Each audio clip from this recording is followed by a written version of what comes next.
रामनवमी को लेकर नगर निगम पूर्ण रूप से तैयार है। हमारे यहाँ पे जितने भी श्रद्धालु और जितने भी यहाँ पर हमारे आगंतुक आएंगे, सभी की पूरी व्यवस्थाएं की जा रही हैं। अब देखें, इस समय चूँकि वर्तमान में गर्मी पड़ रही है, तो गर्मी के दृष्टिगत रखते हुए पेयजल पर विशेष फोकस है हमारा, और लगभग 332 प्लेसेज पे हम लोग 1626 इतने टैप्स लगाए हुए हैं पूरे क्षेत्र में, जो पूरा अयोध्या धाम का क्षेत्र है। और इसी प्रकार हमारे पास 955 के आसपास हैंडपम्प्स हैं जो क्रियाशील हैं उन्हीं क्षेत्रों में, और अलग से भी स्टैंड पोस्ट हैं 322 जो कि 24/7 क्रियाशील है। तो ये प्रयास ये है कि किसी भी श्रद्धालु को, किसी भी हमारे यहाँ जो पर्यटक हैं उनको पेयजल की कोई समस्या न हो, पूरा क्षेत्र हमारा पेयजल से आच्छादित।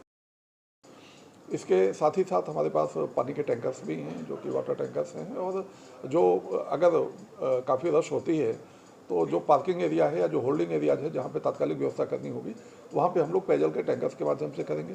CSR के माध्यम से भी हमें कुछ वाटर बॉटल्स प्राप्त हुई हैं, तो कहीं आकस्मिक परिस्थितियों में या कहीं भी जो हमारे पंक्ति में लोग लगे हैं, विशेष रूप से जो हनुमानगढ़ी में जो लोग लगे रहेंगे, हमारे पंक्तिबद्ध होंगे, उनको हम लोग जो हमारा आप कह लीजिए बॉटल का जो पानी है पेयजल, वो भी हम लोग वहाँ पे बॉटल पे अवेलेबल कराएंगे। इसके साथ ही साथ जो हमारी स्वच्छता व्यवस्था है, स्वच्छता में भी हमारी 24/7 3 शिफ्ट में कर्मचारी कार्यरत हैं। लगभग 1738 कर्मचारी तीनों शिफ्टों को मिलाकर, और जिसमें कि तीनों शिफ्टों में सुपरवाइजर्स भी लगाए गए हैं पर्यवेक्षण के लिए, जो कि 73 हैं। तो इन सभी को लेकर पूरी की पूरी सफाई व्यवस्था की जा रही है। पूरे एरिया में जो डस्टबिन सभी रूटीन में है, उसके साथ ही साथ 395 और डस्टबिन हम लोग लगा रहे हैं। चूँकि रामनवमी का जो पर्व है वो मंदिर के साथ साथ यहाँ पे हमारे जितने भी मठ हैं और श्री अयोध्या धाम में अन्य जितने भी मंदिर हैं, राम जन्मभूमि मंदिर के अलावा, हनुमानगढ़ी कनक भवन के अलावा, वहाँ भी इस पर्व का आयोजन होता है। तो हर जगह पे ड्यूटीज़ लगाई गई हैं और प्रत्येक जगह पे हम लोग कार्य इसके लिए कर रहे हैं। तो स्वच्छता पर भी हमारा पूरा फोकस है।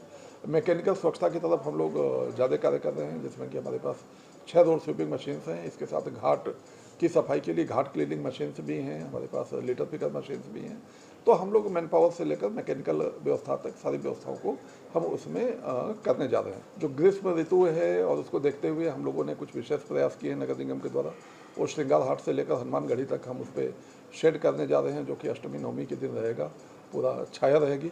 इसके साथ जो मैटिंग है उस पर भी हम लोग अन्य विभाग और स्वयंसेवी संस्थाओं के साथ साथ नगर निगम के द्वारा भी प्रयास ये किया जा रहा है कि श्रृंगार हाट से लेकर राम जन्मभूमि का जो गेट नंबर 3 है, वहाँ तक हम लोग जो दोनों लेन हैं उसको मैटिंग करें। और इसके साथ ही साथ कुछ अन्य जगहों पे, जैसे ग्लूकान-डी को पिलाने की निःशुल्क व्यवस्था वो भी CSR के माध्यम से है। कुछ जगहों पर अन्य प्रकार की व्यवस्थाएं जो हमें धूप में राहत देने वाली है वो की जा रही है। एक विशेष प्रयास ये कर रहे हैं हम लोग कि जो पूरा हमारा क्षेत्र है, जो पूरी सड़क है और पूरा एरिया है, वहाँ स्प्रिंकलर्स के माध्यम से हम वाटरिंग भी करें, पानी का छिड़काव करें और मिस्टिंग भी करें, जिससे कि जो यदि टेम्परेचर बढ़ता है तो लोग उस टेम्परेचर को कम महसूस कर सकें। रामनवमी पे तैयारियां पूरी कर ली गई हैं, और हर वर्ष की भांति इस बार भी हम लोग एक्सपेक्ट कर रहे हैं कि बहुत बड़ी संख्या में श्रद्धालु आएंगे अयोध्या। तो उसके दृष्टिगत जो क्राउड मैनेजमेंट के जो इंटरवेंशंस हैं वो हम लोगों ने उस पर अमल कराने के लिए निर्देशित किया है सभी डिपार्टमेंट्स को। और जो हमारे मेन एक्सेस रोड्स हैं, जो कॉरिडोर्स हैं, उसके अलॉन्ग जब हमारे श्रद्धालु आएंगे तो वहाँ पे किस प्रकार से उनको क्यू मैनेजमेंट करना है उनका, और LHS RHS को प्रॉपर कंप्लाइंस कराते हुए बैरिकेड्स के थ्रू उनको ले जाकर राम मंदिर के दर्शन, रामलला के दर्शन हो जाएं, उसमें कोई दिक्कत ना हो, सुगमता से सबके दर्शन हो, इस प्रकार की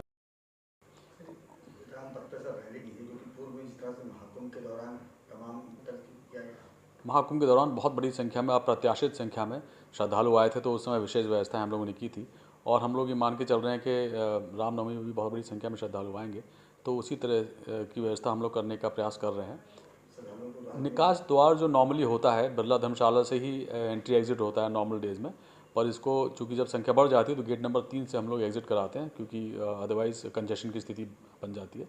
तो गेट नंबर 3 को कुंभ के दौरान भी यूज़ किया गया था, उसी प्रकार से उसी तर्ज पे इस बार भी गेट नंबर 3 से निकासी रही। 11 नंबर बंद होने के बाद अब VIPs भी आने की ऐसी बात है, तो हम लोगों ने रिक्वेस्ट की है कि VIP उस दिन प्रोटोकॉल ना जारी हो और VIPs का मूवमेंट मिनिमम रहे रामनवमी के दिन, ये हम लोग रिक्वेस्ट की। फिर भी अगर कुछ ऐसी सिचुएशन अराइज होती है तो गेट नंबर 11 को हम लोग यूज़ करेंगे।